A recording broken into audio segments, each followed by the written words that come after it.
shut up, listen to me. I want to talk to you about boundaries, and not in like the, oh my God, you should set some boundaries. You know you should set some boundaries. Not in the, when you set boundaries, you're not pushing people away, you're teaching them how to love you. You've heard that. Yes, it's true. Not in that way. I was at a workshop training over the weekend, and we were talking about forgiveness. And I've done a lot of work when it comes to forgiveness in my personal life.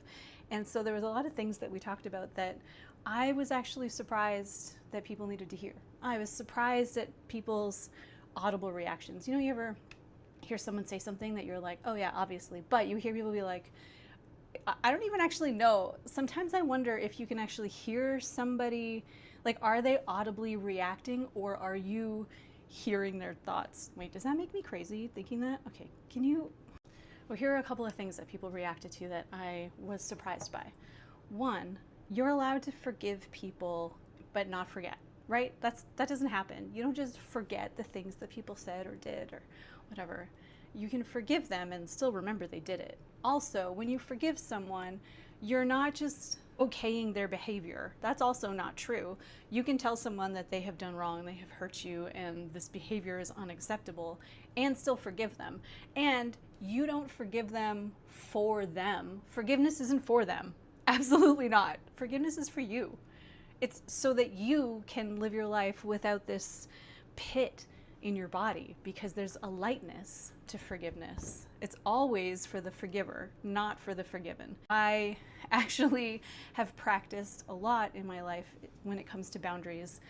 Back to boundaries, is that setting boundaries with people makes forgiveness accessible.